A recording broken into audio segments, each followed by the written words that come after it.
Most Hold'em players hate getting two jacks because they feel as though they're unlucky with them. Well, chances are, it isn't that they're unlucky with the hand, but rather they're overvaluing the hand and misplaying it.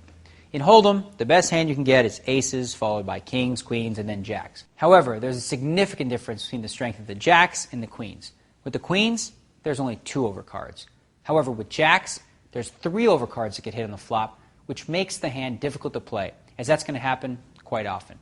When one of the 3 overcards doesn't hit, well then, you have a whole new set of worries with a potentially coordinated board, like 4-5-7, 3-4-5, and 6-7-8. If someone is playing a little pair, slow playing a bigger pair, or was lucky enough to have flopped a straight, you're just doomed. Pocket jacks are the one hand that seemed too strong to fold, yet not strong enough to call if there's too much action ahead of you.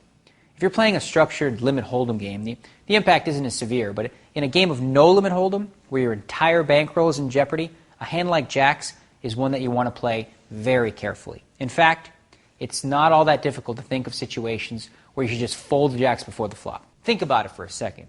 Let's say an early position player raises, and then a very tight player re-raises all in right behind. Now, as you look down at your pair, the 4th best pair in the deck, you have to ask yourself, what in the world could they have? Well, for one, they could both have a hand like ace-king, in which case you'd be getting good odds on your money, but more often than not, one of those 2 players will be sitting there with a pair bigger than yours. It's not a stretch to imagine that the first player might have a hand like ace-queen, and the all-in raiser would be sitting with a pair of kings in the hole. If that very real possibility is out there, you'll be a 4-to-1 underdog to win the pot, and that's just not a good thing.